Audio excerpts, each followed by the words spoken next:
Olá, meus amores do sexto ano, boa tarde a todos. Então, com a aula passada sobre os pronomes demonstrativos, eu deixei a atividade prática linguística, que nós iremos fazer a correção agora, certo? Então, peguem os livros de vocês na página 290. Tinha um texto, que vocês iriam ler e depois iriam fazer a correção. Então, vocês que estão em casa, como já foi corrigido em sala, peço que vocês façam uma correção no livro de vocês, certo? Primeira questão. Essa mistura de interesses se transformou em um grande refogado de mitos. Retire do texto uma frase que contribua para desfazer um mito sobre o consumo de sucos de frutas. A frase seria a seguinte: mesmo sendo 100% naturais, os sucos não devem ser consumidos à vontade, por serem calóricos. Então, essa era a frase dentro do texto que desmistificaria a questão do consumo de sucos de frutas, certo? 2. Identifique no primeiro parágrafo do texto os elementos que constituem a mistura referida pelo pronome demonstrativo essa.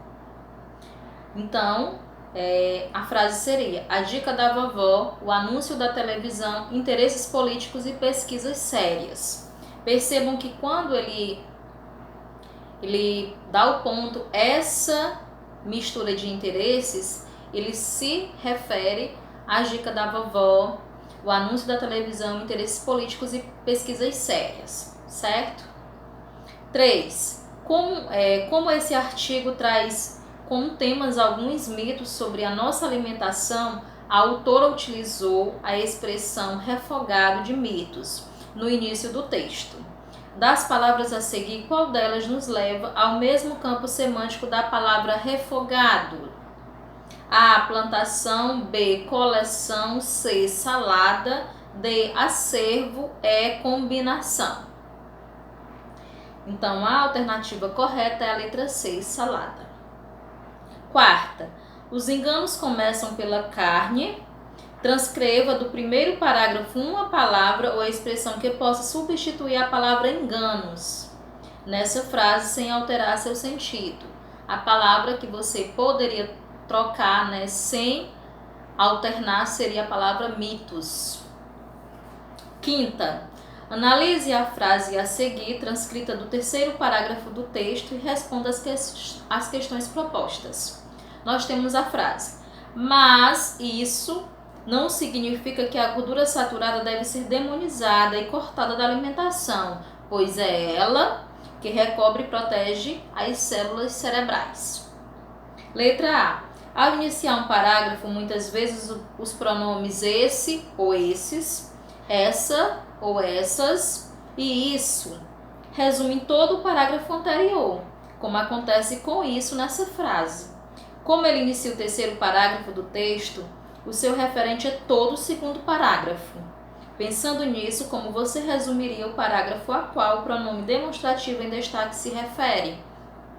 Então, percebam que quando você fala sobre algo, ponto, com essa tese, vai falar sobre, a respeito, tudo que você falou no parágrafo anterior. É como se fosse um resumo de tudo que você falou. Então, utilizando com isso, essa, essas. Então, dentro do texto aqui, isso se refere a quê? Toda carne, independentemente de ser bovina, suína ou de aves, tem gordura saturada. Ele se refere a essa parte do texto. B. Transcreva o referente do pronome ela. Ao que ela se refere, vamos lá. Mas isso não significa que a gordura saturada deve ser demonizada e cortada da alimentação, pois ela é a gordura saturada do qual nós falamos. Então, o pronome que transcrevemos é sobre ela. Letra C. Que gordura saturada é útil ao nosso organismo? Por que a gordura saturada é útil? Porque ela recobre e protege as células cerebrais. 6. e praticamente metade do colesterol presente na mesma medida de uma coxa de frango com pele. Crie uma frase em que a palavra destacada tenha significado diferente do que aparece no trecho acima. Quando ele fala presente, na mesma medida, essa medida significa igualdade. Então ele quer que você construa uma frase onde a palavra medida tenha significado diferente. Nós temos aqui alguns exemplos. 1. Algumas pessoas ultrapassaram a medida, então quer dizer que não permanece igual, ela ultrapassou. Então essa medida tem extrapolado. Frase 2. A professora tomou uma medida para estimular a leitura. Então uma medida drástica, também, né, com um significado diferente da mencionada no texto. Então vocês terão que criar frases, pelo menos uma, com essa medida, mas com um significado diferente do texto, do contexto que dá a pergunta, certo? Nós temos o texto 2, creio que vocês já leram. Nós temos a questão 7. Transcreva do texto a frase a qual se refere a expressão essa regra, segundo parágrafo. No caso, diz respeito a escolher um lugar que sirva de base para iniciar a contagem. Essa seria a expressão. 8. Analisando o segundo parágrafo do texto, responda. Qual é o adjetivo utilizado para qualificar a cidade de Veneza? Histórica. Histórica é o adjetivo. Por quê? Porque é um lugar que tem histórias. Histórica seria o adjetivo adequado para qualificar a cidade de Veneza. B. Transcreva a expressão substituída pelo termo esse ponto. Marco 0. Seria a resposta correta. C. Na cidade de São Paulo, qual é a referência estabelecida para a contagem das casas? A Praça da Sé. A Praça da Sé é como se fosse o início, né? Então, onde se faz a contagem das casas. 9ª questão. De acordo com o texto, o costume de numerar as casas de uma rua. Aí nós temos as alternativas. Segue sempre o mesmo princípio para orientar os moradores e também os visitantes. B. Começou na Europa, mas não existe uma forma comum a todas as cidades. C. Partiu da necessidade de identificar certos edifícios importantes dentro de uma cidade. D. Surgiu há pouco tempo com o crescimento das cidades e o aumento da população urbana. E. Pode criar algumas dificuldades em cidades onde as ruas não são paralelas entre si. A alternativa correta é a letra B. Começou na Europa. É a alternativa correta. 10ª. Segundo o texto, a contagem começa sempre pela primeira casa da rua a partir do início da cidade.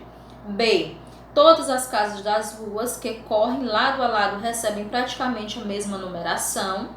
C. É indiferente atribuir às casas números pares ou ímpares. Importante apenas o local onde a rua começa. D. Existe sempre um ponto importante em cada cidade que determina como fazer a numeração das casas. E.